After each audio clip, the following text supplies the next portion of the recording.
Tonight, on History, So It Doesn't Repeat, we feature a research discussion led by Brett Venant, digging into the relevant, substantial, and credible evidence of the agenda of the New World Order. We'll discover how to organize and assemble the puzzle, one piece at a time, revealing the big picture and what we can do about it. Learning's the answer. What's the question? It's all coming up on History, So It Doesn't Repeat.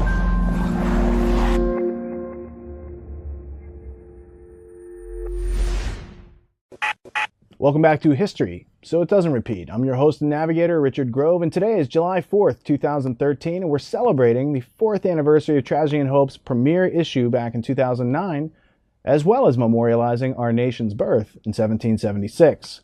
Instead of celebrating illusory independence, we've all gotten together tonight to help inspire and create some cognitive liberty.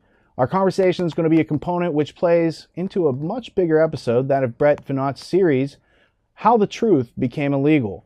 It will center on some very substantial and tangible history, which just might have escaped your attention. As a result of tonight's conversation, you'll be empowered with a comprehensive understanding of how we got here and what we can do to change the world, one mind at a time. Joining me via Skype is Brett Venant, host of the School Sucks podcast, and Kevin Cole, co-writer of State of Mind, The Psychology of Control. Together, we'll unfold some history that we're familiar with, and we'll leave you a map, a compass, and a gyroscope so you can find your own way in the world and keep your balance in the process. Gentlemen, let's begin with hearing a summary from Brett on why he created this new series, which, if we do a good job tonight, we might participate in. Well, thanks for having me. And the title of the series is How the Truth Became Illegal.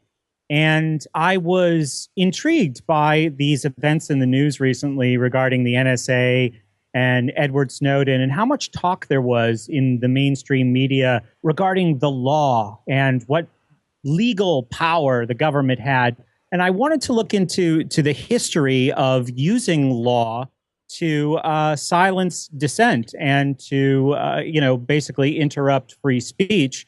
So I felt like a good place to start was the Espionage Act of 1917, and then there was an additional piece of legislation that went along with the Espionage Act called the Sedition Act in 1918. So almost immediately, as pieces of legislation like this, usually is the way, it is used for things which it was not intended to be used for. And, what I realized as I continued to, jog my memory about what I knew about this period of time, which was the first Red Scare, roughly from 1918 to 1921. And then the second episode dealt with the second Red Scare from 1947 to the mid-1950s. In both post-war periods in America, there seems to be this real hypervigilance and paranoia. And during the first Red Scare, it is about communism because of the Russian Revolution that was taking place starting in 1917. And it's also about a bunch of other things. Like, it seems like people understood that something was changing, that some kind of subversion was taking place, but they lacked the vocabulary and they lacked the historical context to really be able to put their finger on it. So they could see the shadow of an enemy, but they couldn't see its face. And they just, through public discussion and politics and legislation, imagined the face to be alcohol. So we have prohibition or communism or homosexuality or black people. And then really in the second Red Scare, it was pretty much exclusively communism. But what I really discovered was that people were responding to essentially an internationalist, collectivist subversion of America, but they just didn't know how to explain that to themselves and to each other. So what you get is this mass hysteria and paranoia. And if I can just offer up a little appetizer of what we're going to talk about today. During the second Red Scare, everybody, even, right down to your average public high school history classroom, very, very familiar with McCarthyism. And, the investigation into communist subversion in the United States first started in the House of Representatives with HUAC, or the House Un-American Activities Committee, where they go after Hollywood and other opinion shapers. And then around 1950 and into the 50s, it shifts to Joseph McCarthy in the Senate and his investigations into communist subversion in government. Well, drowned out by all this noise of McCarthyism, there's another congressional investigation going on at the same time in the background. It's called the Select Committee to Investigate Tax-Exempt Foundations and Comparable Organizations. And here, a group of congressmen are concerned about the influence of these tax-exempt foundations, the Rockefeller Foundation, the Carnegie Foundation. And initially, the committee is headed by a guy named Eugene Cox, and he's a Democrat. There is, a minority committee headed by a guy named Carroll Reese. And initially, they look at what these tax-exempt foundations are doing. They kind of give it a thumbs up and hope to shut the books on all that. And then Carroll Reese, who's in the minority party in the committee, asked the investigation to be reopened. And his chief investigator, a guy named Norman Dodd, starts looking into these foundations a little bit more closely. And they're very upfront with what they're doing. And Dodd eventually explained in an interview with G. Edward Griffin, I think in 1981, that the foundations were using money and influence to prevent, I think he refers to it as a reversion to a pre-war mindset. In other words, going back to, having freedom and individualism as an ideal and not living in fear.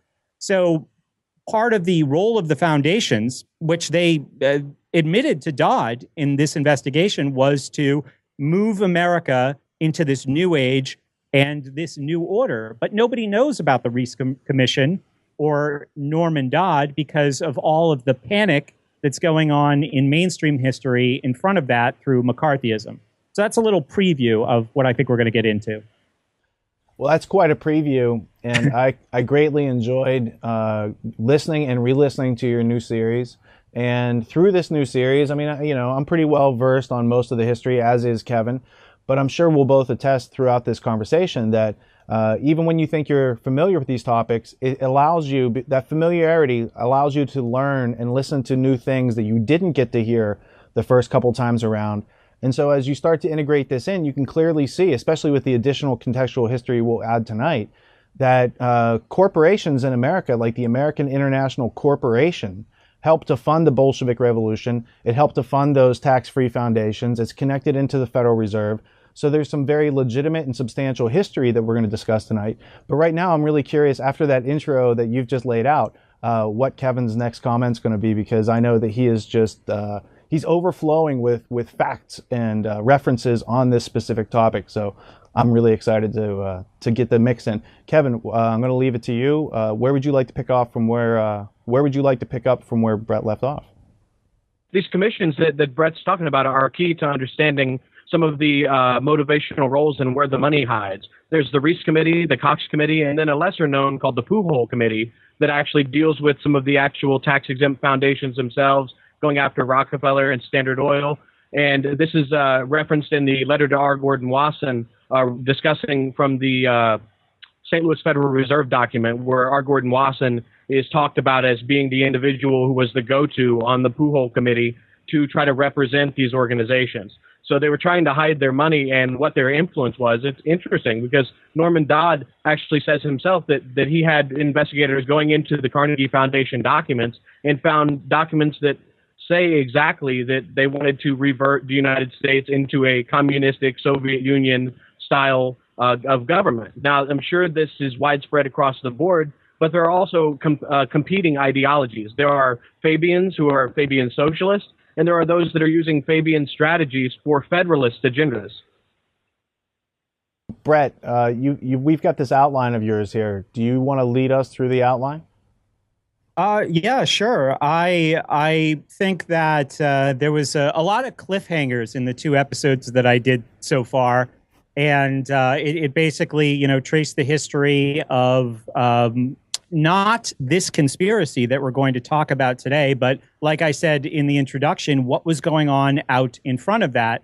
So there are I started the whole series with this clip from MSNBC of, who was it? Glenn Greenwald, how could I forget, in kind of a heated exchange over the NSA Snowden thing with Richard Haass, who for the last 10 years has been the president of the Council on Foreign Relations. So I thought that really set the stage for where this series of shows was going to go in truth versus power. But I don't want to get too ahead of myself, and because I've really been immersed in this stuff for like the last 48 hours, and it was a big G. Edward Griffin day for me yesterday, and it was so exciting, and it was almost like this emotional experience of just, how much I can benefit in just a couple of days from 40 years of this guy's research. And, maybe you guys have had a similar experience where, you're sitting, here's an analogy anyway, you're sitting at a table with like a bunch of puzzle pieces, like a mound of puzzle pieces, and some are connected and some aren't. And somebody comes and bangs the table and the puzzle falls into place. I really feel like Griffin's work has that effect where, this is a vast story and that can be pursued from a multitude of different angles, and it can quickly become overwhelming when you look at the ideological origins and the role of central banking or international bankers. So to try and simplify, I think that the best place to start in this discussion would be ideological origins of the conspiracy itself. But I was hoping that you guys would first provide some insight into the importance of this book, Tragedy and Hope, by Carroll Quigley. And without getting, too much into what the book reveals or what the book is about, why is this book so important to historians like yourselves? Well, I'll take that question, it being the obvious question for me to answer. I went through public schooling. And so going through public schooling and not being exposed to the legitimate, real history of how the world works, I found to be disappointing. I found it even more disappointing to find out that I had attended a respectable university for 5 years that never made me aware that such a book or such a perspective on how the world works exists, let alone the fact that it had serious credibility. So I wandered through corporate world for many years until I bumped up against reality. There's a great George Orwell quote where he says, usually you can maintain your illusion until you bump up against reality, usually on a battlefield.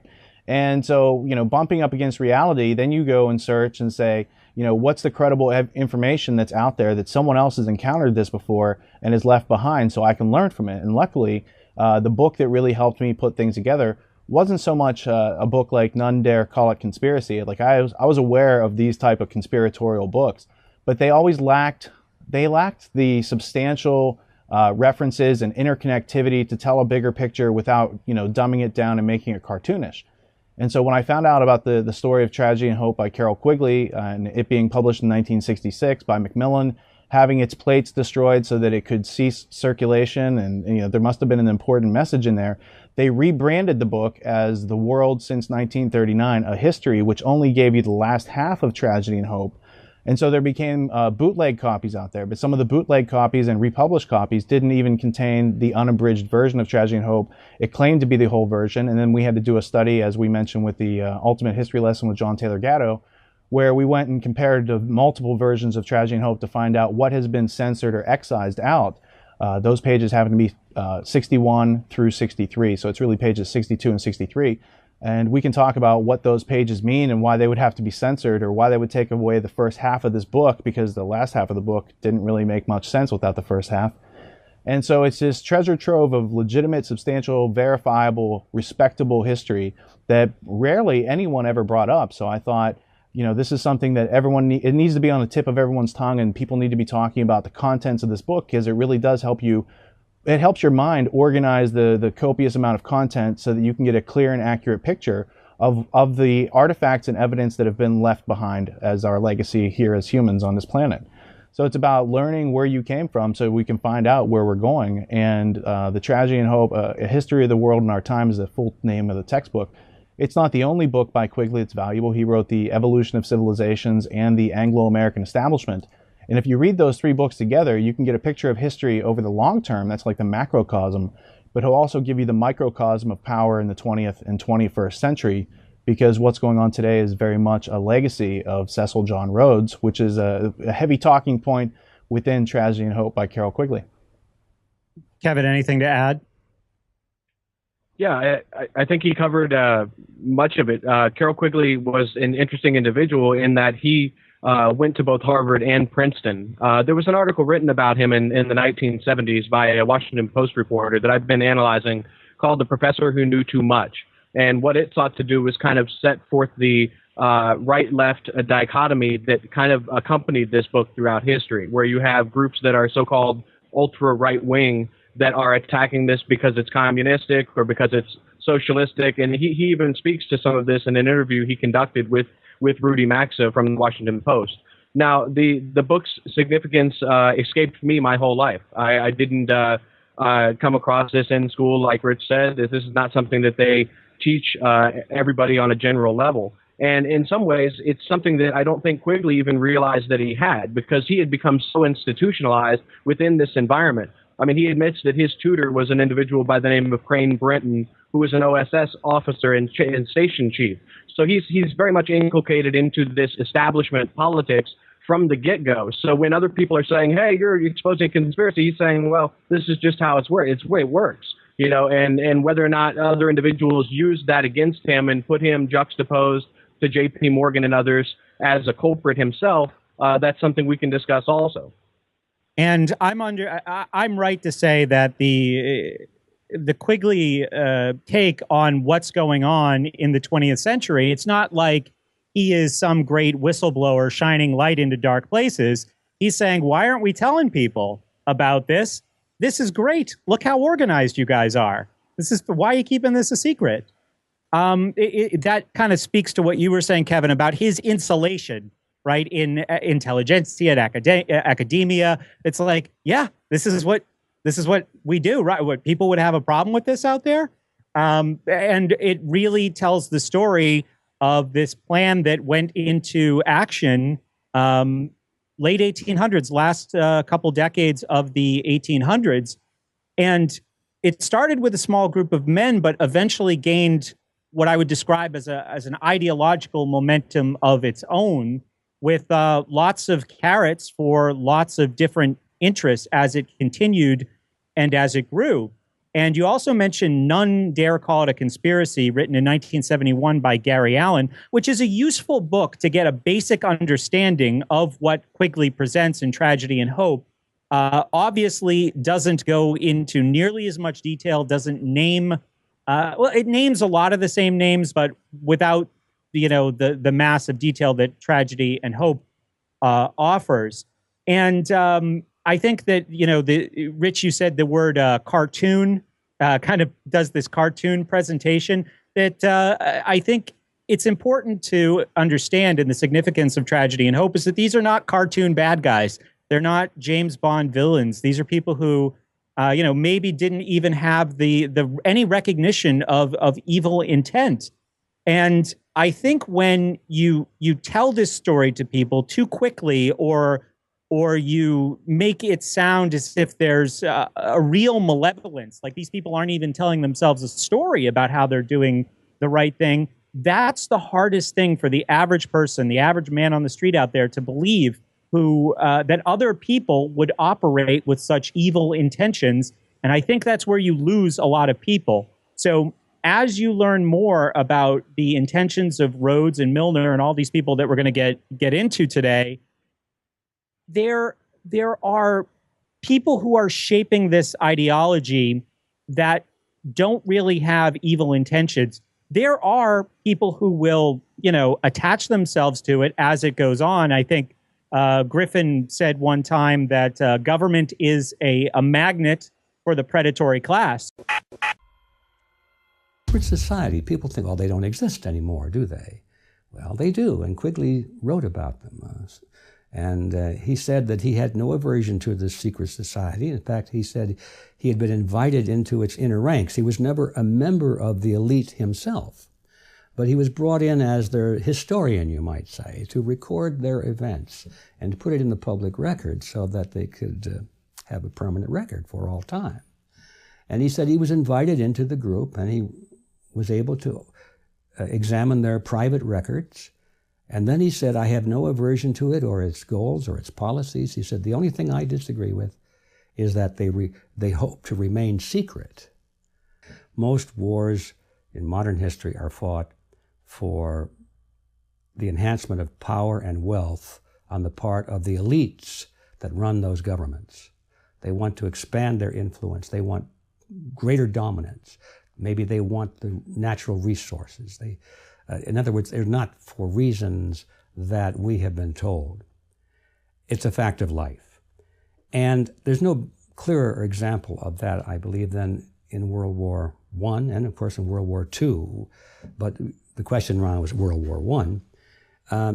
The American people at that time were very complacent about the war going on in Europe. It was a war between, Germany and France and England. Okay, I'm sorry about that, but leave us out of it. We declared our neutrality and everything, and we just said, we hope you guys work it out real soon, which is the way we're supposed to be, There was no particular national interest on our part to be involved in that war. We weren't that threat. And besides, according to our Constitution, the only purpose of our government was to protect us to protect our lives, our liberty, and our property. If it didn't touch in those areas, we're out of it because the Constitution forbids that power to the government. Anyway, that's how the American scene was at that time. And people in finance and in government really had a different point of view because, you see, J.P. Morgan at that time was the bond broker for the British bonds. The British government was trying to raise money. In addition to taxes, they were borrowing it through bonds, so they were issuing bonds. And J.P. Morgan was given the franchise to sell those bonds in America, and he sold a lot of them. Secure your copy today at Infowars.com. So once you have this ideological corruption and you have accepted this idea that control over a group or control over a nation or control over a planet is okay and the way forward, yes, there will be people who latch on to that and use it for their own gains.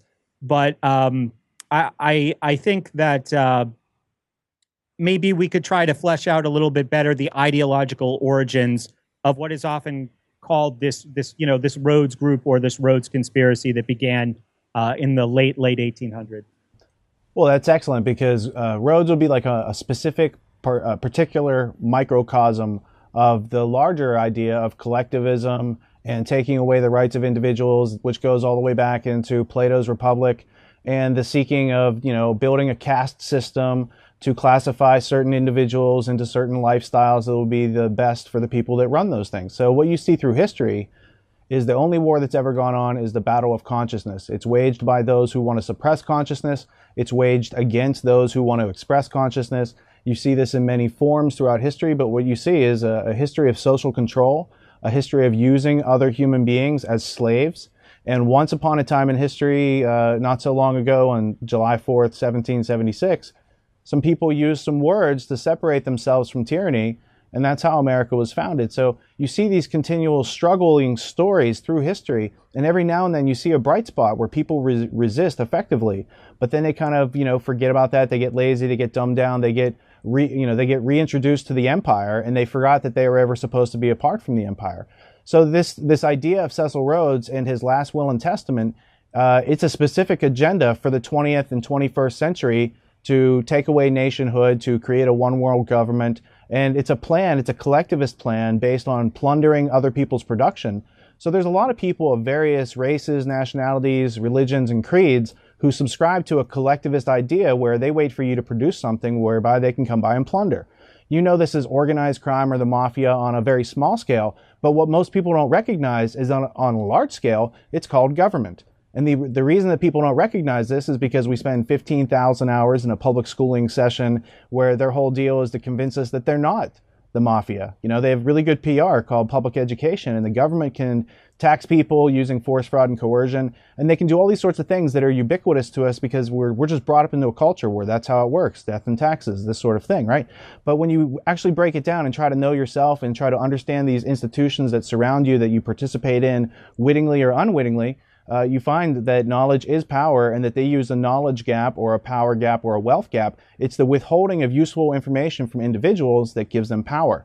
Cecil Rhodes' specific plan is based around that, but also the longer strategy through history, starting with Plato's Republic, let's say, and culminating in the late 19th century in Fabian socialism.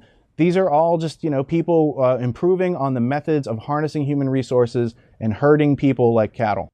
So we do see, starting in around 1890, a plan go into action that continues right up to the present day, right? Like some of these other things, there might be separations, right, where it's not continual all throughout history, even though I take your point that it is, a new group of people looking at what had been done in the past and saying, okay, how can we improve upon that? So initially, it's this Oxford professor, John Ruskin, who Cecil Rhodes is one of his students.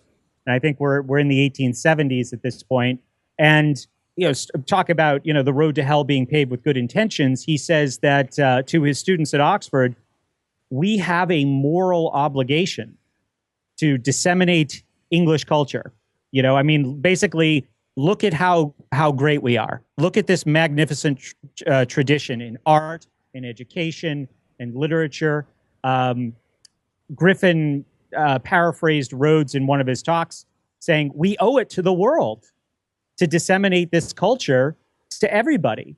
Now, even though today we don't see a conspiracy to bring the world under British control as it once was the goal of the British Empire, around, the colonial America and India and all these other places, pretty much all over the world for the last 500 years. But we still do have this template that Rhodes developed, and that is still moving forward. So you mentioned Fabianism as well, which I understand is separate, but do either you or Kevin want to speak to Fabianism and how that might play into this story? Sure. If I can touch on some of your earlier points first.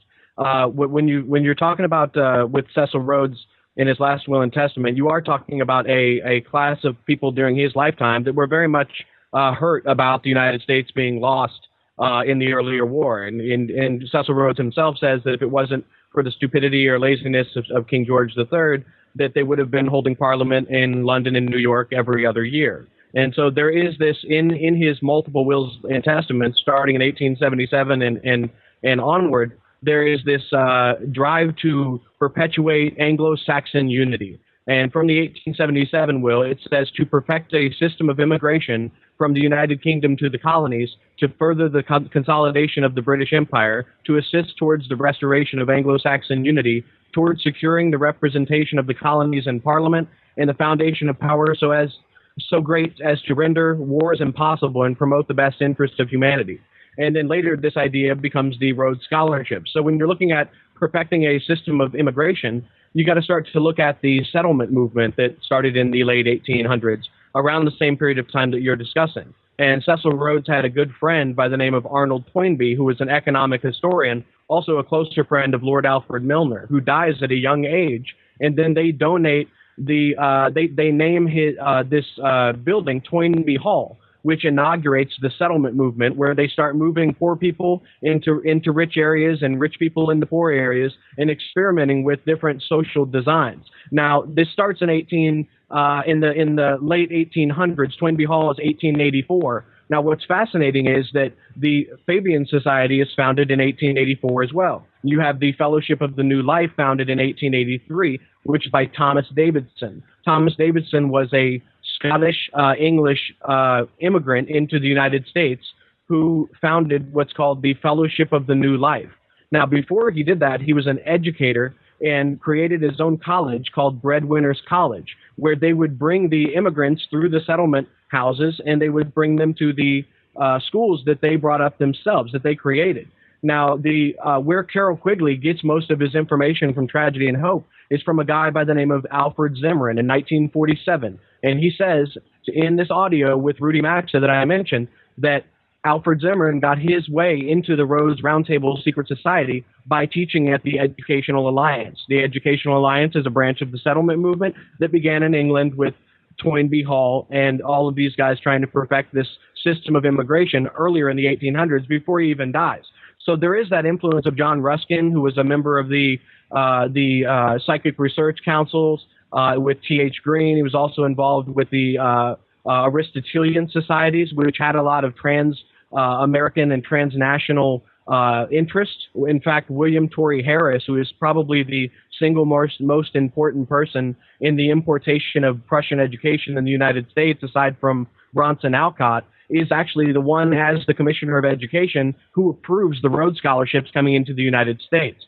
Now, keeping with the 1800s, you have this group called the St. Louis Philosophical Society, which is William Torrey Harris and Henry Conrad Bruckmeyer. Now, Bruckmeyer is a Prussian soldier who left after the revolutions of 1848 and came over to the United States. And they came over here because there was an influence going back to the New Harmony colony in Indiana, where Albion, Illinois, which was a colony of the English of England in the United States in Illinois territory before Illinois became a state. They created what was called Albion, Illinois. Robert and George Flower, as well as Morris Birkbeck. And Morris Birkbeck wrote many books on the history of traveling, on his travels from overseas through Virginia to Illinois. And these books became immensely popular in Jena around the same time after the addresses from the German nation by Johann Fichte. So you have this continuity where Johann Fichte, who is responsible for taking Pestalozzi's ideas, who the Fabian Society idolizes, mind you, and making the Prussian education model, his son goes on to be an honorary member in the St. Louis Philosophical Society. So Thomas Davidson and the founders of the Fabians are very much involved in the Prussian education that you hear about from John Taylor Gatto. Now, other people that influenced Cecil John Rhodes would be a guy by the name of J.R. Seeley. And in the earlier wills of Cecil Rhodes, he states that he wants to make Mr. Seeley the honorary academic for a college that he would create in his name. And this would be the head of this secret society. Now, he goes on to die and doesn't take on this role, but you look into his history, and he writes what's called The Life of Stein, which is an expose on Prussian nationalism, applying it to Anglo-Saxon unity. So I hope that's not too much around the block. I can go a little bit more into detail on some of that, but I'm trying to show that this is, kind of a large circle of transnational continuity, and there are people that still continue it to this day, but it changes over time. Yeah, I'm not sure if we need you to go back around the block or in more detail right now. What I'm going to do is zoom back out for the audience, because I think some people got motion sicknesses. There's so much history. Like, you could do a whole college, PhD thesis on what Kevin just laid out right there. But I'm just going to go through some of these notes to help, connect it back to what Brett's teaching his audience. And to the School Sucks podcast audience, I would first say, I'm a listener to the podcast, been a listener for a long time. I love Brett's work. And if you like what you're hearing thus far, we have a whole bunch of work that supports what's being said. So we're not painting or drawing epistemological cartoons. We're pointing to a real financial central banking empire called the Rothschild family, who funded Cecil Rhodes. This is page 52 in Tragedy and Hope by Carroll Quigley. We're talking about this ominous continuity that they have a moral obligation, and this is what Gatto calls justified sinning in the Ultimate History Lesson. So this moral obligation allows them to try to gain world control. It's not about British Empire controlling the world. They're just using the British Empire as a vehicle to get world control, and then they control the world everywhere. They're going to be multinational. They're internationalists. That's why they refer to us as isolationists. So this idea of Anglo-Saxon unity was the seed, and that seed grew up into the Pilgrim Society and the CFR and the American International Corporation, where they funded the Cold War, where they funded communism, where they started China and funded Mao. And David Rockefeller said Mao did a great job. These are all real parts of history that if you understood it, then you'd be like, wow, who are we competing against? Why do we have such a big military and defense budget if we really don't have real enemies? And we can get into that later, but continuing on, one of the neglected aspects that I've heard thus far is the British East India Company and its role in the British Empire and opium trading. I did hear Brett mention it in an earlier episode in a series about Skull and Bones. That's really the connection with the Russell and Whitney families, is the opium smuggling in the British East India Company. But moving on, Fabianism and eugenics have a very close tie, especially in people like George Bernard Shaw. So when you get into these ideas, it's not just Cecil Rhodes. He just codifies it and gives these people a purpose and a plan and an agenda. All of these ideas of eugenics, that's back in Plato's Republic. So all these ideas are not new, but they've harnessed technology and they've gotten maybe greedier as they've gone on. We can talk about De Beers and Cecil Rhodes and blood diamonds and how they fund the whole empire with diamonds are forever. But I'm just staying on track with the notes here. Kevin also mentioned Jena. This is the infamous battle where the Prussian people lost to Napoleon's amateur army at this battle, which inspired the Prussian education system, which we're trying to escape right now. And that left us with J.R. Seeley. We'll leave J.R. Seeley in the brain model here, and if you want to check him out further, you can. But now we're synchronized back where we started, Brett. Did that answer your question? Yeah, absolutely. One thing that I would be interested in discussing a little bit further is there an organizational structure to what Rhodes and Milner initially set up, and how would you describe that? Or what are the parts? What are the pieces? How is it hidden? Is it hidden at all? Or is it all out in the open the whole time?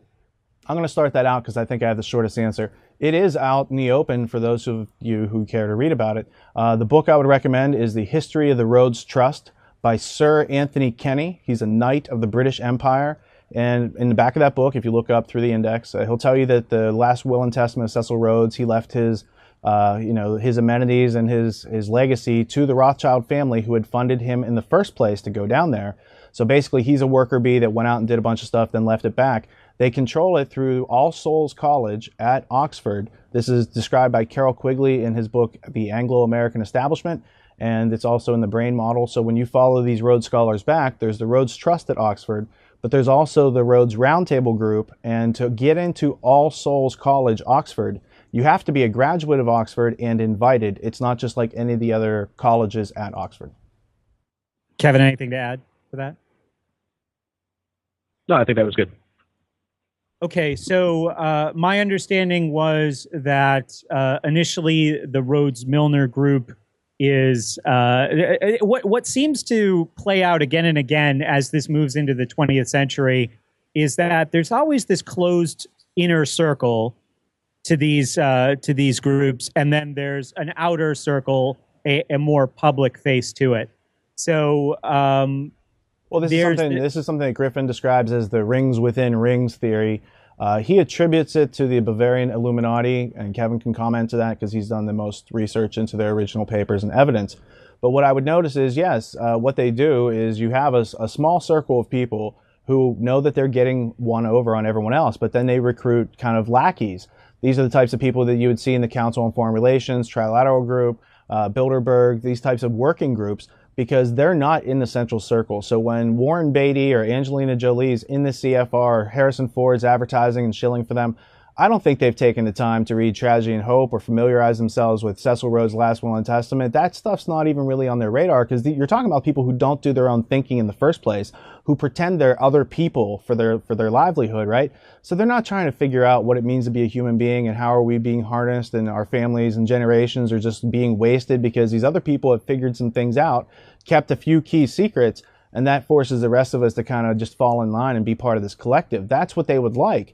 But I think the American spirit is still kindling, and the things that made America great, self-reliance, self-confidence, self-esteem, that come from knowing yourself and your environment, from having an understanding, from doing the homework, these things can be revitalized. We can make them cool again. We're making them pretty cool right now if you're watching along. So these ideas that made America great came in a stark juxtaposition to the longer-term memory of the British Empire.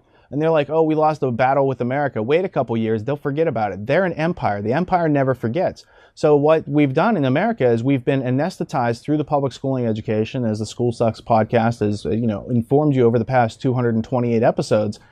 There's an ominous continuity to the Prussian schooling being brought into America, people being dumbed down, becoming stimulus response automatons, and forgoing themselves, giving up their soul and outsourcing their thinking instead of doing what they know is right, which is to turn off the TV, open some books that tell you the truth, know how to find fact from fiction in the first place. Maybe go through a couple of our podcasts to find that out. But the idea is to empower yourselves with the information, the organization that we've offered out to people through the media, and the rhetoric that people need to express is themselves. Be the change that you want to see in the world as a result of trying to grasp onto some of the words that we're throwing around tonight. Kevin, anything? Yeah, and sure. As far as you mentioned G. Edward Griffin, and as Rich alluded to, he does mention the rings within rings as coming from the Illuminati. Now, from the research that I have done, and also from Carroll Quigley's own mouth, he says that a lot of people are guilty of believing that the same secret society has a organizational continuity all the way going back to Bavaria. And there are those in the John Birch Society, not maybe necessarily as an organization as a whole, but individuals within that who have lumped together the Bavarian Illuminati with the Council on Foreign Relations. Like Myron Fagan, he released several records called The Illuminati, Volume 1, and it has the CFR and the crosshairs with the words Illuminati on it. And that causes a lot of confusion. So when you start to delineate where these organizational structures can continue, I do think there's an ideational continuance in, as Rich said, creating a small circle of individuals and then limiting what is being said and then getting access to power and authority. And that's one way that they can continue this over time. And if I can just jump in there for a second, when I was trying to understand Rhodes as a human being, right, and not as, again, a cartoon villain, and looking at his influences, well, John Ruskin, the Oxford professor, is very understandable. We owe it to the world. That sounds great. There was another book that I read about called The Martyrdom of Man by Wyndham Reed, which is supposedly the author who coined the phrase survival of the fittest. And, explaining or speaking to maybe a rationalization for some of the extents they would have to go to carry out this noble plan for the globe. And another influence of Rhodes was Freemasonry. And so this is I thought of this when you talk about everything getting mixed together as this grand, all-encompassing conspiracy, and it's really not that simple. My understanding is that Rhodes admired the structure of Freemasonry and how, there was a public face and there was an inner core. And he said, I like this secrecy. I think we can do better, essentially. So those are what I see as his influences. And if there's anything to add to that, let me know. I think we could add a whole week to that, man. So first off, Rhodes's Freemasonic relationship had many ties. One of his favorite brothers was Rudyard Kipling. So there's, a popular writer that we have children's books that we, give to our kids in America that has Freemasonic roots tied directly to Cecil Rhodes. Kevin can go deeper into that. But I wanted to mention, first off, anytime we're bringing up G. Edward Griffin and Creature from Jekyll Island, the primary reference that I would get and read if I were you on the Federal Reserve and its history is The Secrets of the Federal Reserve, the original book written on it. Eustace Mullins worked in the Library of Congress. He went through 4,500 volumes of congressional testimony to amalgamate that book. I found it to be highly useful and credible over the years when you do your research and check into these things. On the screen behind me, Cecil Rhodes here is sitting with Lord Alfred Bate. I want Kevin to comment on Lord Alfred Bate here in a minute as well. But going back through, Rhodes also had a lot of support, like I said, from the Rothschild family, and it's through the Balfour Declaration and Lord Rothschild's participation in that they're bringing the last will and testament of Cecil Rhodes into the state of Israel many years later. And so when you find this ominous continuity thread, what you find is in 1861, a writer named Moses Hess wrote about how they were taking over Freemasonry, how they were going to recreate Zion in Palestine. So they were going to take this land away, and they were going to use Rothschild and Cecil Rhodes are named specifically in this 1861 book, right? So you see this continuity of Freemasonry, rebuilding Zion, which is a Freemasonic idea, and the taking of someone else's land to create this, and that they had a plan going on since the 1800s. And then you look at it and say, well, didn't Herzl know about Moses Hess? And the answer is no. Theodor Herzl, who popularized Zionism in popular culture, later found out that, when he's writing to Cecil Rhodes and saying, hey, I've got this plan to make Israel, Cecil Rhodes doesn't bother to really tell him, hey, this is a 1861 plan that you're unwittingly participating in. And when Herzl kind of finds that out, he's kind of outcast. And the other important thing is that, Herzl planned his plan for Israel on Rhodes's last will and testament. Rhodes's last will and testament is structured on the quote-unquote Constitution of the Jesuits. Now, Constitution, that word, can have many different names. It doesn't mean a piece of paper with writing on it, because people will say, well, the Jesuits don't have constitutions. Look at the multiple meanings of that word, and he's basically saying the essential structure that what makes a Jesuits a great secret society through time, they wanted to take and replace the words Roman Catholic, Church with British Empire. And so in the last will and testament of Cecil John Rhodes, he's telling you it's basically do a word replacement. These guys have a good plan going, but we have more resources over here, or they have more resources over there, and they could, take it to their advantage. Go ahead, Kev. Yeah, where do I start? That could go on forever. The great points. With Cecil Rhodes and the idea of using the Jesuit strategy, that really brings forth the principle of organic unity and how they use education to create a closed circle in order to affect change within that circle. This is something that I think does bear a significance, but it does not mean a temporal direct continuity from the Bavarian Illuminati all the way down to the CFR and to these other organizations. It really is the idea of secrecy and creating rings within rings as a strategy to, manipulate issues and to insulate people from, different oppressors or different prying eyes at the time. With the Bavarian Illuminati, they were fighting against the divine right of kings, but they were also trying to take away a state and create a kind of libertarian communistic attitude. But that was blasphemy to be running around saying that at the time. They had to create reading societies in order to even discuss these ideas amongst their adepts. And you can learn a lot about that from Jiva Singh Anand's book, as well as Terry Mullinson's book on the Bavarian Illuminati. But there is a definite attempt by the group that was trying to institute the last will and testament of Cecil Rhodes, as well as their own ideas, to manipulate education in a way to take away what is being taught in American history, so you create a new body politic in the future. So, it's kind of that principle of, if I can control the children, I don't care about the adults, because I've got the future. And so you can look into where, when William T. Stead comes on. I noticed you had the 1877 will mentioned. I believe that's changed in 1879 or 89 perhaps, when William T. Stead gets involved. And that's where you get the idea for the Rhodes Scholarship. He writes this to a picked 500,000, which is a speech to the future Rhodes Scholarships of the world, who would basically be a new Mandarin class that would sit atop the Prussian education structure. And what Kevin's mentioning about organic unity really ties back to ancient Greece, and this is where it comes back full circle with the School Sucks podcast, is it's this idea of enkycleos paideia. It's the education in a circle. It's like being a dog chained to a doghouse, and you only have a certain circumference of the world that you are able to know. And it's this idea of enkycleos paideia that has its legacy today of organic unity, trying to create a bunch of citizenry who all know and speak and parrot the same things and have the same perspectives. And it's also this idea of enkycleos paideia that leads to the word encyclopedia. And this is something that we've talked all about enkycleos paideia in the first episode of History So It Doesn't Repeat, which is Kevin Cole doing a briefing on the trivium method versus the classical trivium. And I believe it was in that episode where we talked about enkycleos paideia last time. That's correct. That's exactly what we're talking about. Kevin, what was that you mentioned about the new mandrins, and how does that fit into this? Well, in Prussian culture, which has been emulated by the Anglo-Saxon design, the new Mandarin is really a throwback to the bureaucratic overclass that ruled China for over 1,000 years. Now, Prussia had this, And this kind of new Mandarin verbiage is even used to describe the Rhodes Scholars. You can find many articles leading up to the election of President William Jefferson Clinton, because he brought in, I think, the second most Rhodes Scholars into any presidency after JFK.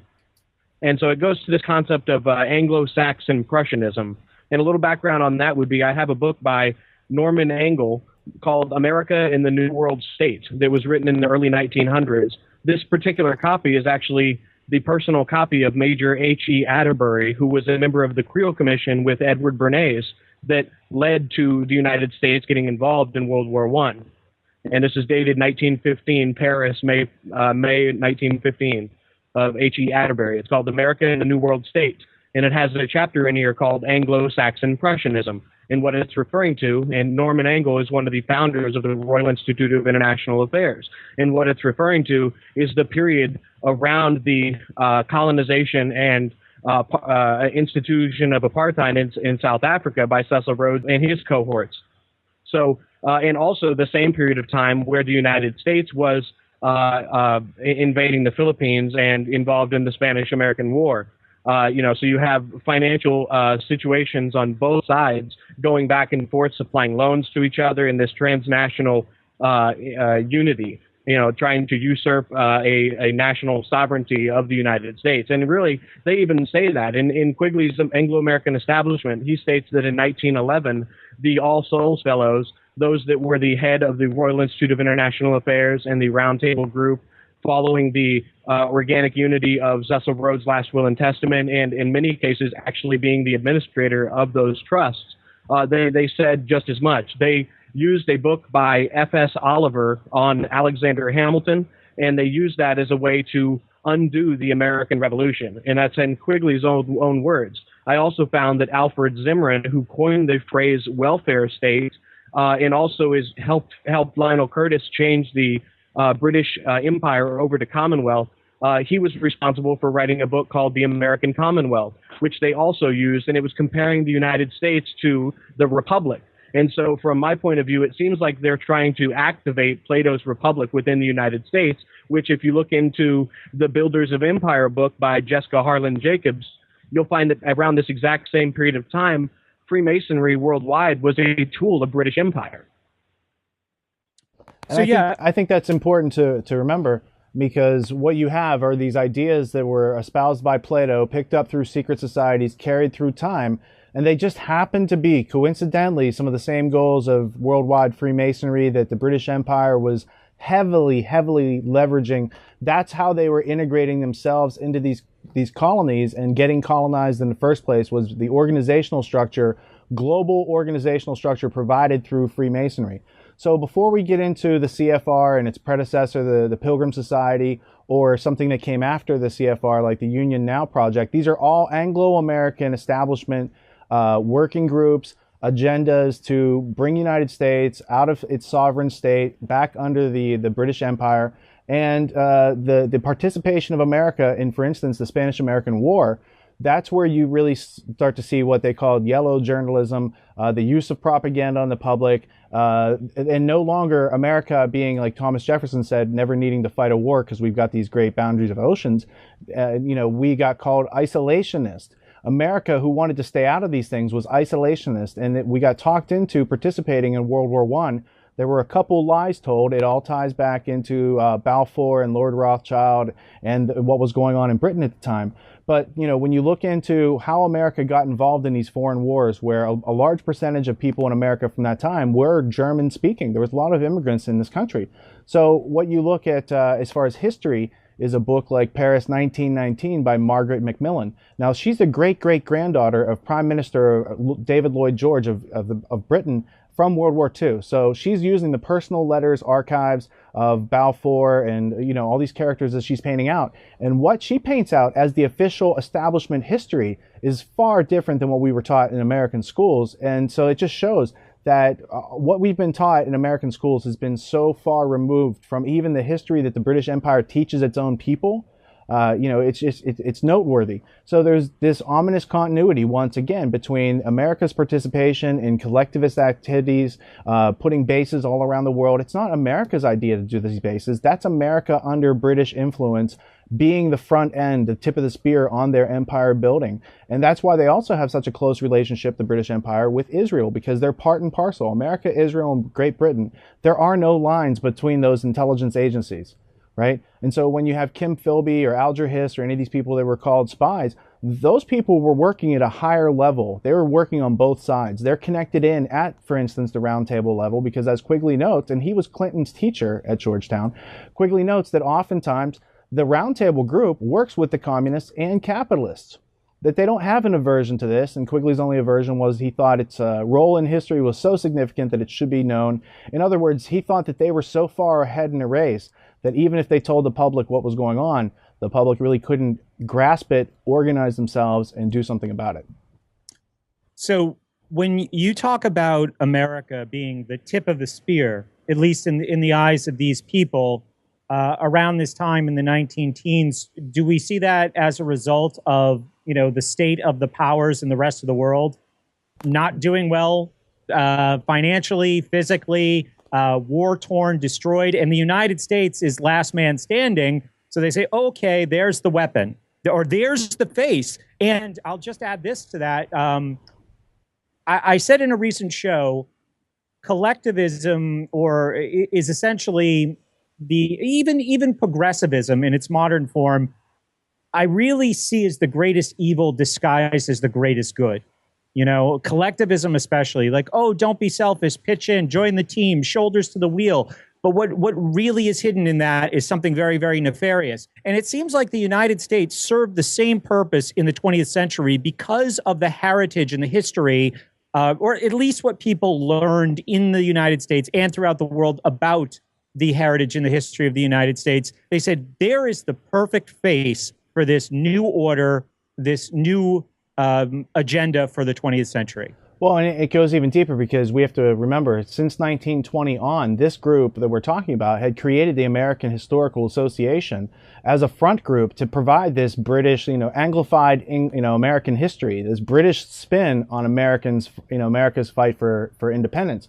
And so when you get into what you're referring to in the beginning of your question, it goes back into your last episodes, where you're talking about Woodrow Wilson, Colonel House, how Wilson didn't have any credentials, but because Colonel House is advising him, he gets all this stuff done. And you talked about Paris 1919 and redrawing of the map of all these countries around the world. You did a really great job on that. It was fun to listen and re-listen to that. But the additional aspect is House's handler. Colonel House had a handler who lived upstairs from him named Samuel Untermeyer. Now, if you look him up, you'll see he's a pretty famous guy. And Untermeyer is the connection of how America was brought into World War I. So basically, the way World War I worked was that Germany was really well fortified under the Kaiser. They were fighting, they had a battle line with France, and so they were winning the war. And at a certain point, the British were kind of down and out, and France is down and out. And the Germans say, we'll stop the war right now, and everything goes back to pre-war status. At which point, these central bankers go to the British government and said, you guys are going to lose. How about if we bring America into the war and you guys win this war? So there was a whole turning point and different agreements cut. And a week before World War I started, the Cecil Rhodes De Beers Company cut a deal with the German Oppenheimer Diamond Company. So you had a true cartel monopoly formed between two countries, England and Germany, that went to war a week later. So the people behind the scenes, they know that what war is. It's tricking of other people to go fight and move and lose these lives, all that are innocent. And the real people planning it are never setting foot on the battlefield. They're never getting in harm's way because so few people do the research to figure out who's really running the world. When I talked about this in a similar series about the rise and fall of the Nazis, I described states or countries and flags, all these ideas that's children's toys of how the world really works. And, another metaphor that came to mind was there used to be this show on cable called BattleBots, where these kind of stupid, awkward-looking robots would be put in some confined area, and they would just smack each other until they were destroyed. And, people outside with the controllers would each walk away with some prize money and go have a beer together. So it's interesting as you're telling this story about, the central bankers going to Britain and saying, let's bring in America.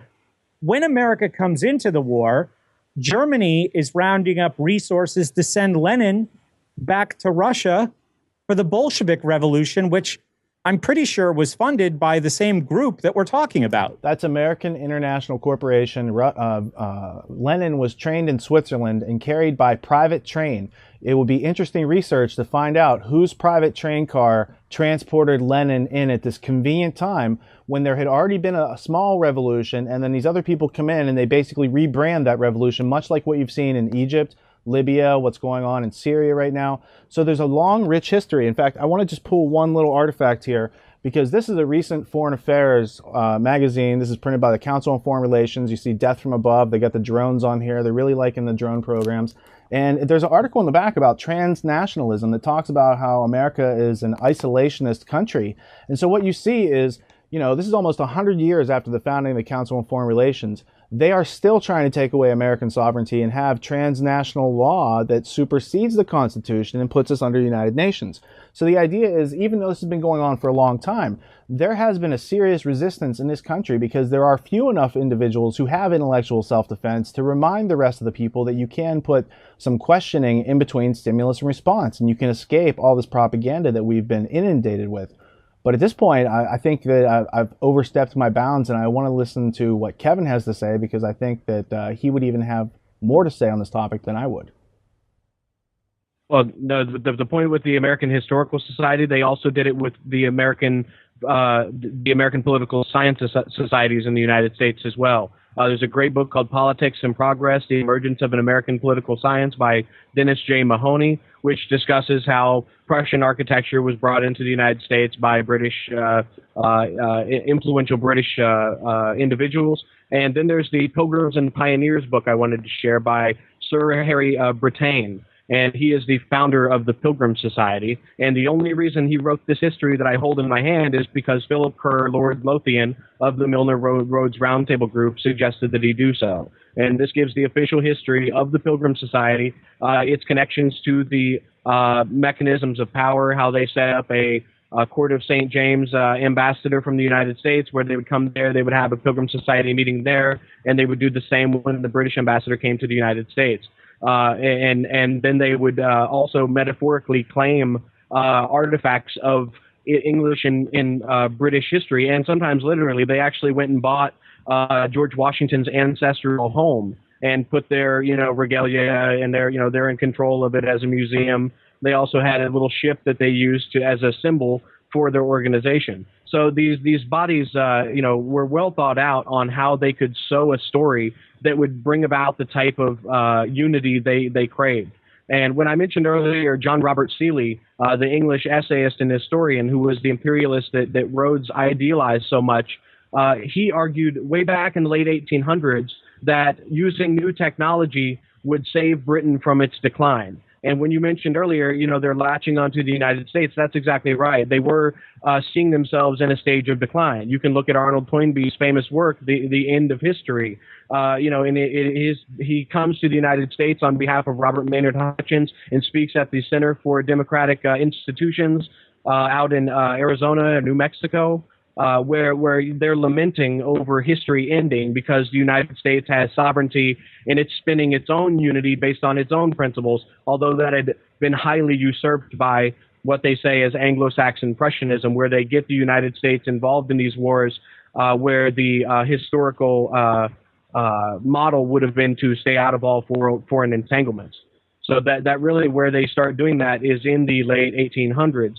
And there's a book by Porter Sargent called Getting Us into War, as well as War in Education, that is years before Quigley published anything at all. And he's saying the exact same thing. He's saying that this Rhodes Roundtable group had infiltrated the United States. And then I just want to mention one earlier, which would be Charles Grant Miller, who was a reporter at Hearst Publications, who discovered in 1922 that the Rhodes scholarships were being used as a way to usurp American education. You can look towards Plimpton Publishing, who publishes the original documents advertising Rhodes scholarships for William T. Stead. and he runs a textbook company that controls how American history is to be taught going forward. And this is the same exact legacy, George Plimpton, the same legacy that becomes involved with the Teachers College at Columbia, where their educational strategies are completely centered around a global polity and a global community. They're no longer concerned with American issues because that's all been taught out of the schooling. Well, and the good point about Plimpton that ties into the trivium is he has a whole archive at Columbia on the classical trivium. That's the form of mind control where it's stimulus response. We teach the trivium method where you use your 5 senses of observation, identify, and organize before you talk. So I also wanted to give you a thumbs up on Porter Sargent. Porter Sargent is a fantastic researcher, and he is a predecessor of Quigley. So most of what Quigley, says, I took with a grain of salt until I went out and found primary resources and found many other authors who were just lesser known, who had written about this in decades and even almost a century before. So this idea of the Pilgrim Society that Kevin's talking about, it's an Anglo-American, it's a transatlantic union of rich people. That's really what it is. And Andrew Carnegie plays into this. It started by Rhodes' last will and testament when he dies in 1902. And then you have that going forward. So this other character that Kevin mentioned was William T. Stead. He's the if you get the book, The Last Will and Testament of Cecil John Rhodes, William T. Stead is the publisher of that book. He's the original member of the Rhodes Roundtable. He died on the Titanic, which J.P. Morgan owned. And so now we're getting into the 20th century, around the time of the World War I, and how these groups, kind of drop the deadwood, and they continue on with their own plans of Federal Reserve, Council on Foreign Relations, and that's where really you have magnates like the J.P. Morgan Empire, the Standard Oil Rockefeller Empire, kind of all join forces in the name of transnationalism, collectivism. This is admitted by David Rockefeller on page 405 of his memoirs, where he says people accuse us of doing these things, and he says it's true. So he's observing that Americans don't read yet, but it's out there. So it's these ideas that we're trying to, communicate. I mean, Brett is just now, kind of wading in through this aspect of history, but it's a single thread that connects through history that if you learn about the different branches on this tree, then you're going to have a much more contextually full and rich understanding of that's what's going on today. The British are funding Muslim Brotherhood, and that's all done through the Anglo-American Establishment all the way back into the 20s and 30s when they set up the Saudi royal family. So today's events, today's news that you're seeing, you can actually understand what's going on, and you can dismiss the arbitrary points being brought out to you by corporate media and start digging into the substantial history that we've laid out, not only in the School Sucks podcast, but in the Peace Revolution podcast and all the other productions that we've made over the years, because that's the focus point. If you can get things in focus to where you can see clearly by using these lenses through communication and critical thinking and history, then you're really working with all the tools that you need to find your way, make a map, and keep on balance. And that's what we're all trying to do as individuals, I think. Right, Brett? Absolutely. And yeah, you're right. I am just kind of wading into this. I mean, I think I've always been aware of it to a certain extent, but one of the things that's really problematic about this massive topic is, there's multiple ways into it, and it can be very intimidating. I wish we had that guy from RSA Animate with his little dry erase board. Oh, me too. Yeah, to awesome. Keep track of the conversation for us, because when we mention just a certain name or a group or an event, we could, tangent into an hour of conversation right there. And it is very hard to produce a clear narrative for people when you bring in all of these other interests who see this plan in motion and see how appealing it is. I mentioned the carrots for a variety of different individuals to be involved in this. You mentioned a name a couple of times, Lionel Curtis, who was another academic. He was an Oxford professor, and he picks up the torch, I think, after Milner in the development of the Roundtable group, both the inner and the outer circle. And his job is really the establishment, as I understand it anyway. His job is the establishment of these front groups. So in Britain, that's the Royal Institute of International Affairs. In the United States, in 1921, thanks to the tireless efforts of House, who we've also mentioned, Colonel Edward Mendell House a bunch of times, it is the Council on Foreign Relations. And this was a plan that Quigley points out was drawn up in Paris, right after World War I. But how does that start to impact the political, academic, and really foreign policy discussions in the United States over the course of the rest of the century? Well, the way this affects it is that Lionel Curtis is probably singled out by Quigley as the most important person involved in the Rhodes-Milner Roundtable group. He even tells Rudy Maxa to, I don't even know if you want to talk about this guy, and that's the Washington Post interview that you can hear from 1974 with Carroll Quigley. Lionel Curtis, you have to really look into the founding of All Souls College and how these individuals went on to establish their long tenures versus what was normal at the time.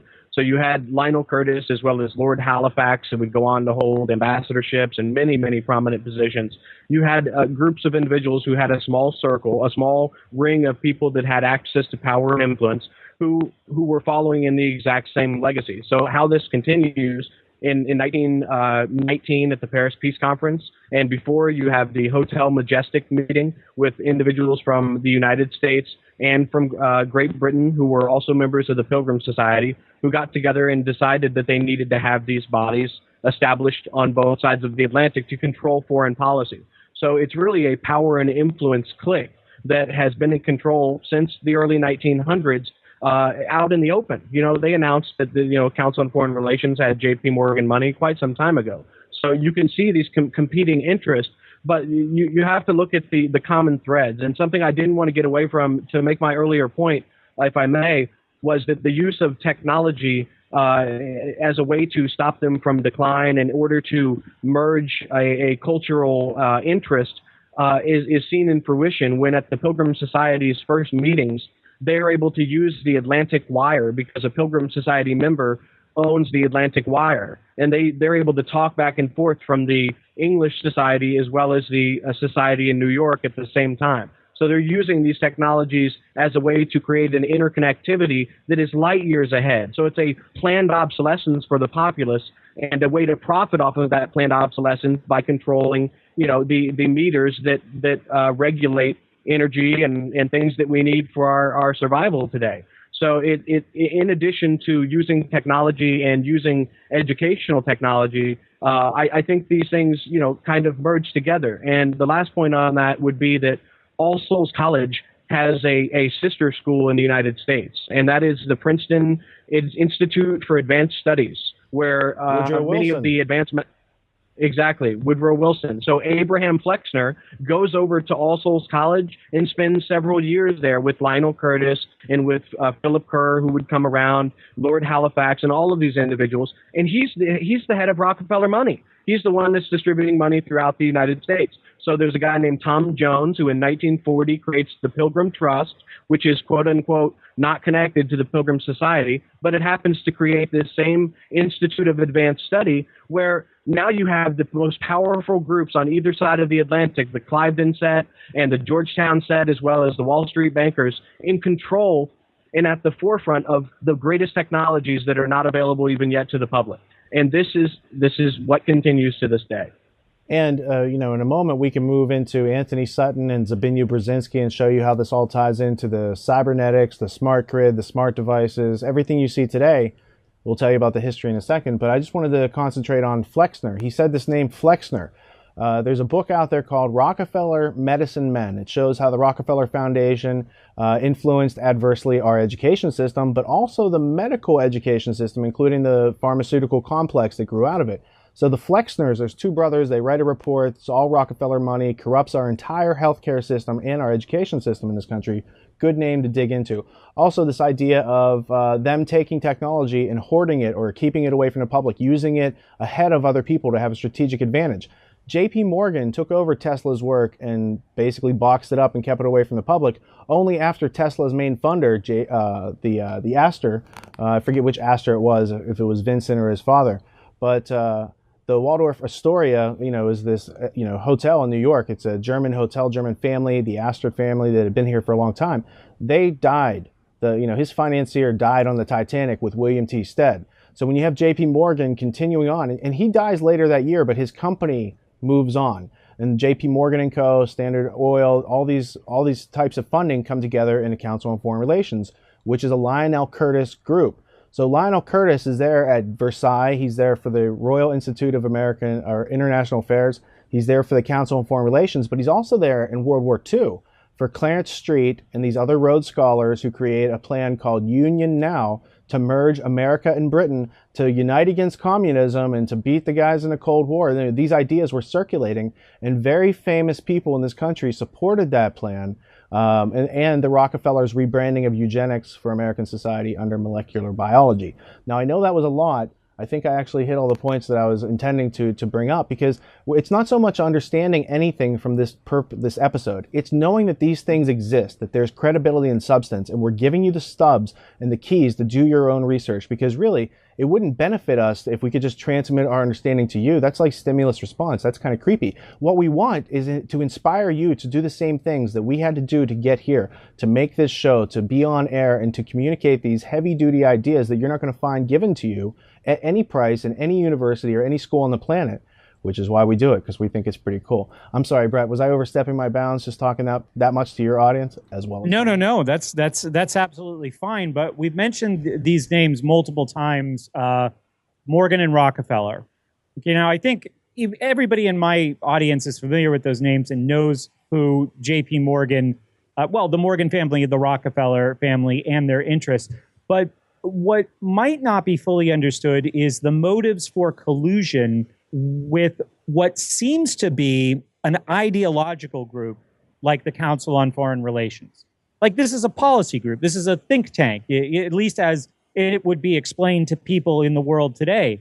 So why are they such great financial allies, Morgan and Rockefeller, of something like the CFR or related groups? Well, the whole policy of the CFR, when you get into the history, it's to collectivize America. It's to make America a part of the British Empire. It's to control our domestic and our foreign policy making by having many people in CFR throughout our government and all working off the same script, though compartmentalized. So what you're not picking up through Norman Dodd as he's going through the Rockefeller Foundation, Carnegie Foundation, Ford Foundation, undermining our country through the education system to control the statecraft machinery of this country, the State Department and our foreign and domestic executives. So you see there's a comprehensive plan that's being worked into our culture. It's being integrated into our culture while no one's really looking. They see the Council on Foreign Relations magazine and they're like, oh, what a stately looking magazine. It's very respectable, and you've got Philip Zelikow and John Deutsch, and none of these people, Richard Haas is in charge of it. So Hank Greenberg and Henry Kissinger, these are all respectable politicians, but if you read those books, what they're telling each other ahead of time is, hey, here's what we're going to do. Because I've got a 1998 issue here that clearly talks about catastrophic terrorism and Osama bin Laden, two separate articles. But when I reviewed this with Brett the other day, the term weapons of mass destruction shows up no less than 4 or 5 times in this article. It talks about World Trade Center. It talks about Pearl Harbor. It talks about all the things that the neocons allegedly came up with. Well, they're in this magazine, and you should check it out. It is the November/December 1998 edition of Foreign Affairs. And, John Deutsch and Philip Zelikow. Philip Zelikow, he's the guy who takes care of the 9/11 Executive Commission and writes that report where everyone unanimously agrees on what's true. That's interesting. Reading is fundamental. After they tried to put in Henry Kissinger first. Exactly. So they are at the point where they're treating the American public like you're stupid. When you see Rachel Maddow on Comcast's MSNBC and she's a Rhodes Scholar and she's making fun of Alex Jones, maybe you should put 2 and 2 together and be like, who is paying this Rhodes Scholar to say these things, and why can she never address his substantial points? Why does she always have to commit fallacies of attacking the messenger and treating her audience like they're a bunch of idiots? I don't think you're idiots. I know every person is just sitting there with infinite potential, just waiting to learn how to learn anything for themselves. And then everyone becomes autonomous, and that's pretty cool. That's what we're working toward. That's what Hegel was afraid of. He said the individual nature of human beings is to be free. That means government, as it stands today, as a force, fraud, coercion, terrorist mechanism, is obsolete. And all we need are people to pick up their own minds, unlock it, and start using it, because that's what makes you autonomous. And then anarchy is not necessary if we're already autonomous. So at this point, the book America's Secret Society by Anthony Sutton came to mind. I think we could get into that in a minute. I was looking at my notes, and I'm wondering more about the CFR and what's inside of that. If that was one of these front groups that Curtis set up, or Curtis helped set up in the United States.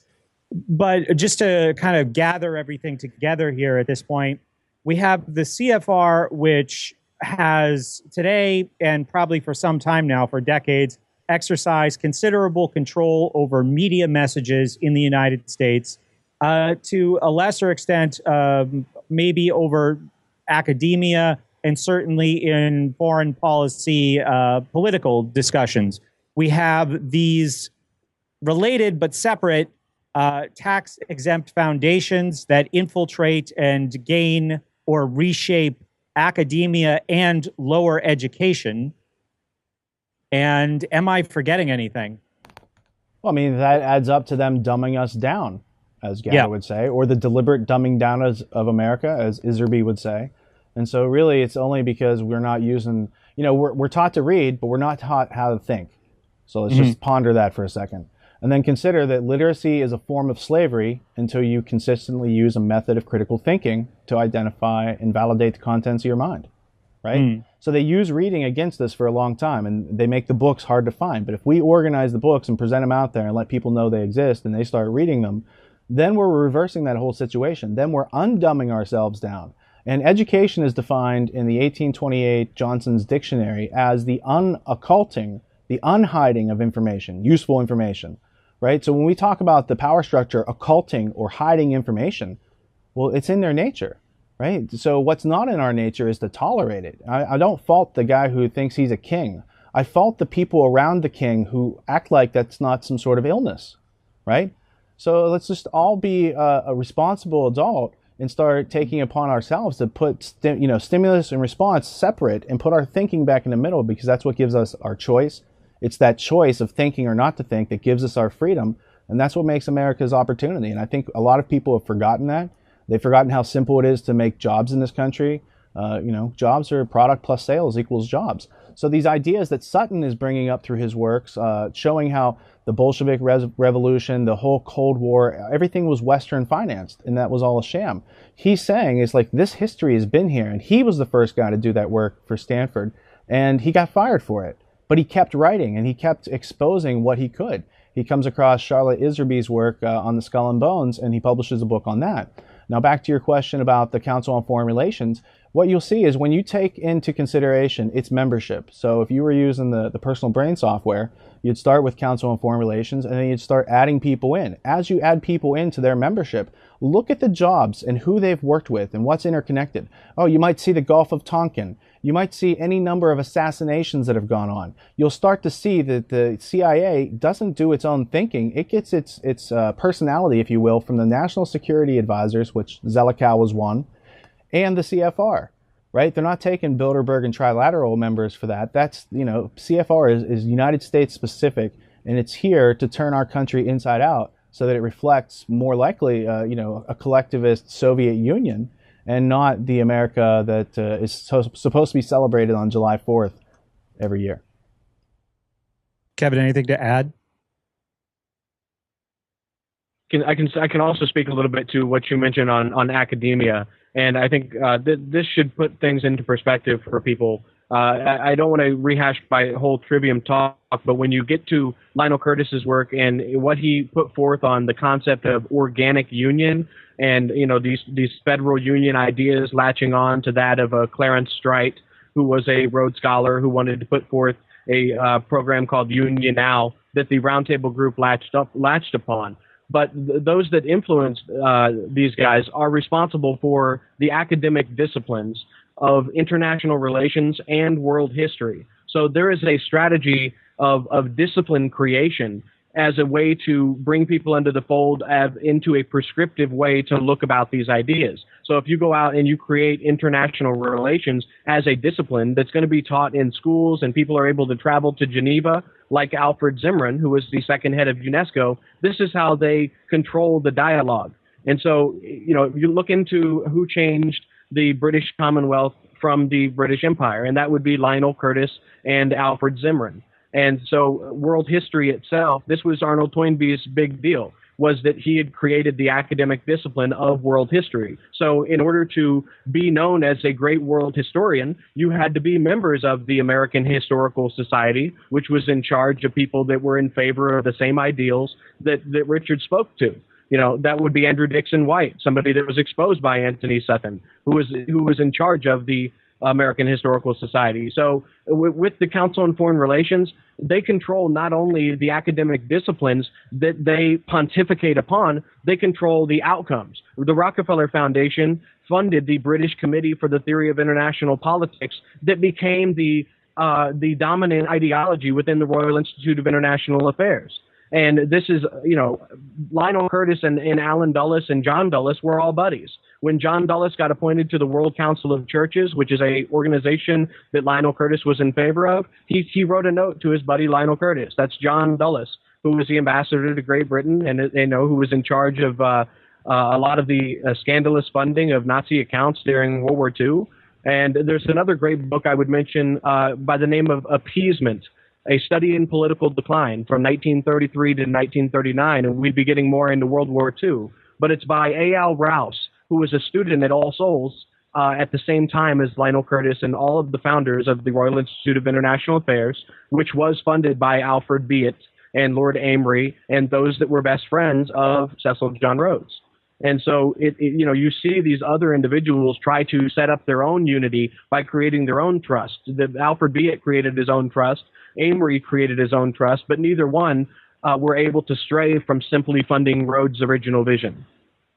That's because Rhodes's vision was so comprehensive that when it's introduced to America through the Pilgrim Society and the CFRs getting together and the Rockefellers and Standard Oil's like, we're going to fund this, as well as the United Nations, which comes later. The Rockefellers donated the land that the United Nations sits on. That's in their own official history. So you also have this idea, the rebranding of eugenics as the molecular vision of life. And if you read the book Molecular Vision of Life by Lily Kay, I think it's published by Oxford, and she was an MIT professor. So this is an example of establishment media that they have put out there that we're just taking the time to read. It clearly goes in through MK Ultra, the Dulleses, and the Dulleses were at Paris 1919, the Versailles Treaty, right? So they're involved for a long time. They're in it for the long haul. They're internationalists. And so whether it's molecular vision of life demonstrating the continuity of eugenics, it started in America and Britain, it was introduced into Nazi Germany, but then it came home to roost, and it's still going on today.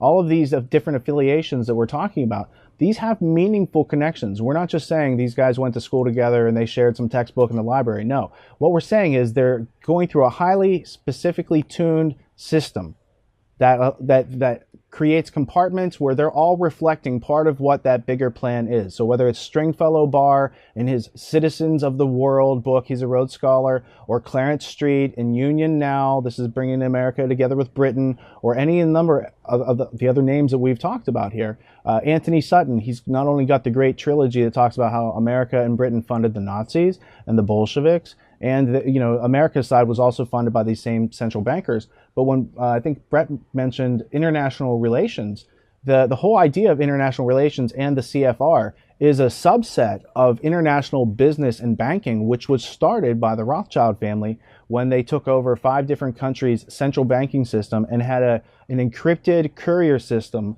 that they used to communicate so that no one else could they created some paper currencies. There's a whole fascinating history. That's not conspiracy theory. That's on the Rothschild Enterprises. It's the Rothschild Family Banking Empire website. So when you get into, they own hundreds of different companies, but when you go to their main site, it lists it in the history. It tells about Waterloo and all, the stock market and everything that you might have thought was a conspiracy theory. If you look at the primary sources, these people are ready and proud to admit it. This is the role they occupy in history, and we've been dumbed down so much to just be like, oh, well, is it even there? well, let's not look for it. And if we look for it and it's there, what do we do about it? Oh, wow, there is some substance to this. We should communicate about this. It is worth our time to organize the information and effectively communicate with each other, because that empowers us. Because I don't know everything that Kevin knows. I certainly don't know everything that Brett knows. But by getting together for an hour and a half and hashing out some of the things that we are familiar with, we can all grow in the right direction. Yeah, and just to try and tie things together here, it seems like there's a natural force at work and a more conspiratorial force at work at the same time, and kind of a confluence of the two that moves this forward. The natural force, it's really not natural, I guess, but it's an ideological, a philosophical corruption, essentially. That natural force, to interrupt you, would be freedom, and the artificial or contrived or irrational force would be the use of conspiracy, force, fraud, and coercion, government by intimidation, which is terrorism against others. Well, what I'm saying is that it seems like there's a less thought out and carefully planned element that's pushing all of this stuff forward. But then there's also the beneficiaries who are mostly, it seems, financial interests. So there's this confluence of financial and ideological interest, and the ideological interests have this corruption of, an all-powerful state or an all-powerful order is a good thing. And whether we're talking about Rhodes or, right up through the 1940s and somebody like H.G. Wells, this was an idea that as orders failed, and they saw the failings of the old orders, they didn't say, well, is this kind of order a good thing? They said, no, let's a new order, a bigger order built on all of the problems with the previous order. And I also am compelled to revise a statement that I've made numerous times on my show before, that, the three ways that you can really bring about a meaningful moral, philosophical evolution in society is through art and media as one category, education, and science. And my previous statement was, well, geez, the government controls all three. But here we see groups of people brought together for various reasons over the course of a century or more who see themselves as revolutionaries and have covered all their bases, the science, the media, and the arts, and, of course, education. And, if you have friends who can print money, that would also be helpful. Well, I think the one point is it's not about money for them, because they're printing the money out of thin air. Right. It's about their grandiose egos to see their impression made on the planet and live through history like the pyramids. And so what they're working with is more of, it's off our radar, because as normal people trying to meet our needs every day and encountering the word no, which is a healthy thing, the people that run this place, like, everyone says yes to them because they want some of that illusory money. So it's about bringing it back. It's like our needs are different than the needs of the people who are doing this to us. We should be brought into this world knowing that there are, predators, there are interest-specific kleptoparasites, people who plunder our production, and we should be taught before we ever leave the house and deal with other adults that some adults lie, and here's how to find the truth, because people have to use words to lie, and in there is the truth. You can figure out if it's actually something reflecting reality or not. So it comes back to just learning these things that made America America in the first place. Self-reliance and self-esteem and self-confidence come from knowing your environment and having an ability to learn, not because a Prussian education teacher told you in a school system, right? No one told us to learn how to podcast or how to film things and put this out there. This is a symbol of autonomy that was embedded in America, and they have yet to snuff out fully. So let's rekindle this proverbial flame. And what you were referring to is a philosophic corruption. So there's no ruling class in power. There is a philosophic corruption, a corrupt philosophy, which is being served. It's not human. Many people come through, Brzezinski, all these people are coming through the time, Colonel House, they all serve that same philosophic corruption. They think they're special, but they're not. They're serving something that is anti-human, that's irrational, and that will go down in history as, wow, sorry that those guys spent their lives like that, but it had to be like that for other people to learn how to be free. And I think that's the trend that we're dealing with, not only in this conversation, but every conversation that we've had which led up to this. Yeah, there's certainly elements of it that have direct control, where people were trying to set forth agendas.